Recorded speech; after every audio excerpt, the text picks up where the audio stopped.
اللہ تعالیٰ شانہ نے ہمیں یہ سعادت عطا فرمائی کہ ہم ڈائریکٹ قرآن مجید اور ڈائریکٹ احادیث شریفہ سے استفادہ کر سکتے ہیں. یہ کتنی بڑی سعادت ہے. اس کی طرف خاص مدارس کے طلبہ اور فضلہ توجہ دیں. میری آج جو فارغ ہونے والی بچیاں ہیں وہ بھی توجہ. کتنا بڑا اعزاز، کتنا بڑا اعزاز.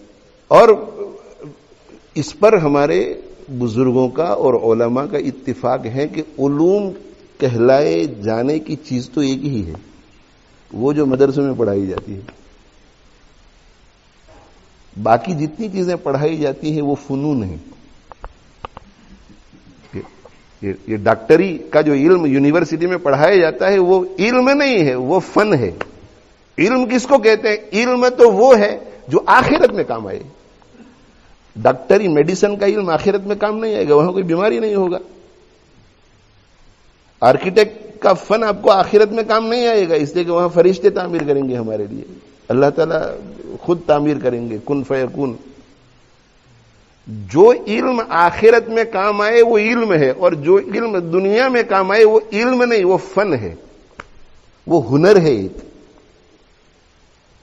اور یہ جتنے بھی فنون ہیں وہ اس علم کی لونڈیاں ہیں اور غلام ہیں. میرے اس جملے پر توجہ فرمائیں اور اس جملے کو راسخ کریں اپنے دل دماغ میں کہ کالج اور یونیورسٹیوں میں جتنے علوم پڑھائے جاتے ہیں یہ علوم نہیں، یہ فنون ہیں، اور یہ فنون ہمارے اس علم کی لونڈیاں ہیں اور غلام ہیں. ایک مدرسے سے فارغ ہونے والے طالب علم اور طالبہ کے لیے کتنے افسوس کی بات ہے کہ اس کے دل میں اس علم سے بڑھ کر اس غلام اور اس لونڈی کی زیادہ عظمت ہوتی ہے. اور اس علم سے اپنے سینوں کو بہراور کرنے کے بعد اپنے بارے میں یہ تصور ہوتا ہے کہ میں اس وقت تک ناقص ہوں جب تک کہ مجھے کوئی ڈگری نہ مل جائے. مجھے یہ درد ہے، مجھے درد ہے میرے بھائیو، یہ بہت بڑا درد ہے، بہت بڑا درد کہ اگر ایک غیر عالم علم کی قدر نہ کرے. وہ تو سمجھ میں آتا ہے، وہ بھی سمجھ میں نہیں آنا چاہیے کہ ایک مومن ہے اور قدر نہیں کرتا. لیکن ایک عالم طالب علمی کے دور میں اس کا تصور یہ ہو کہ نہیں، مجھے محنت اس پر زیادہ کرنی ہے، اس پر نہیں، اس پر وہ میرا مقصد ہے، یہ نہیں. یہ تو سرسری ہے، بس ایک سرسری. بہت سے طلبہ آج کل مدارس میں اس لیے داخل ہو رہے ہیں کہ انہیں یہ پتا ہے کہ فنا یونیورسٹی میں فنا کورس میں معادلہ اس طرح ہوا ہے کہ اگر درس نظامی کی سند لے کر کے آتا ہے تو ایم اے کے تیسرے سال میں اسے داخلہ مل جاتا ہے، اس لیے میں درس نظامی پڑھنے کے لیے جا رہا ہوں. درس نظامی اس لیے پڑھتے ہیں کہ ماں باپ نیک ہیں اور ماں باپ یہ چاہتے ہیں کہ میرا بیٹا خادم دین بنے، میرا بیٹا وارث نبی بنے. تو چلو بھائی اب 6 سال گزار کر ابا کو خوش کر لیتے ہیں، ابھی تو ابا کی حکومت چلتی ہے، بعد میں ہمیں کرنا تو وہی ہے. پوری پلاننگ وہاں سے شروع ہوتی ہے. اگر یہ سلسلہ چلتا رہا میرے بھائیوں تو امت علماء کہاں ڈھونڈنے کے لیے جائیں گی؟ امت علماء کو کہاں ڈھونڈنے جائے گی؟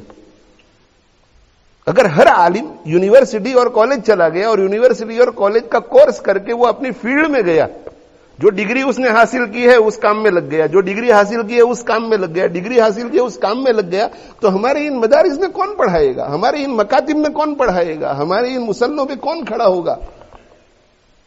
عوام کو کون سنبھالے گا؟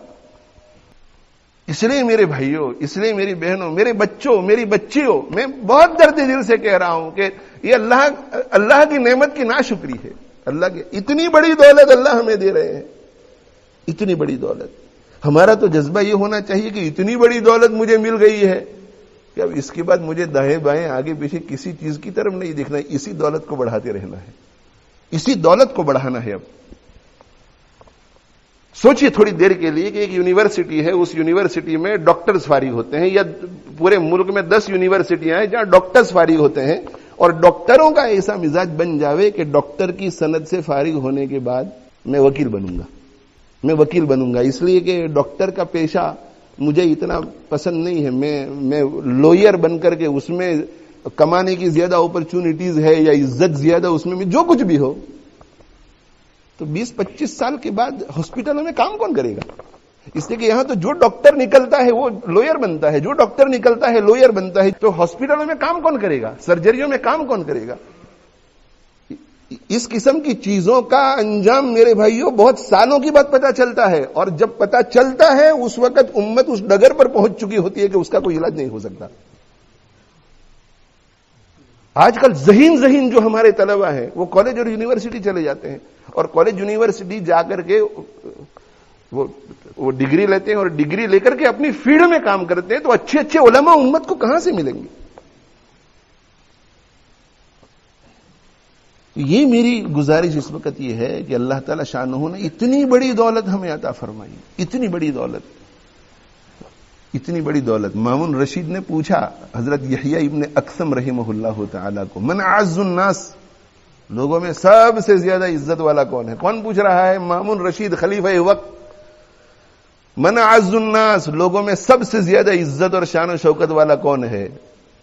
تو یحییٰ ابن اقسم نے غور کیا، اور غور کرنے کے بعد کہا کہ انت یا امیر المؤمنین، یہ امیر المؤمنین آپ سب سے زیادہ عزت والے ہیں۔ اور یہ چاپلوسی نہیں تھی، یہ تملق نہیں تھا، اس لیے کہ یحییٰ ابن اقسم رحمہ اللہ تعالیٰ تو بہت بڑے محدث اور بڑے اللہ کے برگزیدہ بندے تھے۔ یہ مبنی بر حقیقت بات انہوں نے کہی، ان کے ذہن میں کیا آیا؟ غور کیا تو ان کے ذہن میں یہ آیا ہوگا کہ اس وقت اللہ تعالیٰ دین کی خدمت جتنی ان سے لے رہے ہیں اتنی تو کسی سے نہیں لے رہے ہیں، اس لیے کہ پوری مملکت اسلامیہ میں سب علماء کا وظیفہ یہ دیتے ہیں، ساری مسجدیں یہ چلاتے ہیں، سارے مدارس یہ چلاتے ہیں، اور ایک مسلمان کی خبر گیری یہ رکھتے ہیں، پھر مملکت اسلامیہ کی حفاظت سرحدوں پر یہ کرتے ہیں۔ تو یہ جتنا کام کر رہے ہیں اتنا تو کوئی نہ کہا کہ سب سے زیادہ عزت والے آپ، اور پھر بنو عباس سے ان کا تعلق۔ تو انہوں نے کہا کہ نہ، تم نے غلط کہا، مامون رشید کہہ رہا ہے تم نے غلط کہا۔ دیکھو جو بادشاہی وقت ہے وہ بھی علماء کی کہا کہ تم نے غلط کہا، تو کہا پھر امیر المومنین آپ کی نظر میں کون سب سے زیادہ عزت والا ہے؟ تو کہا میری نظر میں سب سے زیادہ عزت والا وہ مولوی ہے، میں اپنی زبان میں عرض کر رہا ہوں، وہ مولوی ہے جو مسجد کے کسی کونے میں یا مدرسے کے کسی کونے میں چٹائی پر بیٹھ کر کے حدثنا فلان عن فلان عن فلان عن رسول اللہ صلی اللہ علیہ وسلم میں مشغول ہے، وہ سب سے زیادہ عزت والا ہے۔ تو حضرت یحییٰ ابن اقسم رحمہ اللہ تعالیٰ نے فرمایا کہ اللہ آپ سے اتنا بڑا کام لے رہے ہیں، آپ کا تعلق بنو عباس سے ہے، اور ایک عالم جو ایک کونے میں ایک چھوٹا سا کام کر رہا ہے، حدیث پڑھا رہا ہے، وہ سب سے زیادہ عزت والا۔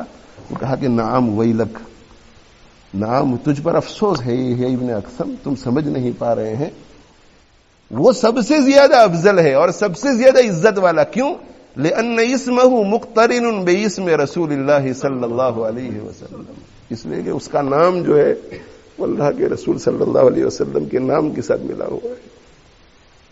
اس لیے میری مدارس سے فارغ ہونے والے طلباء اور طالبات کی خدمت میں یہ گزارش ہے کہ آپ اسی کو اپنا مشغلہ بنائیں، آپ اسی کو اپنا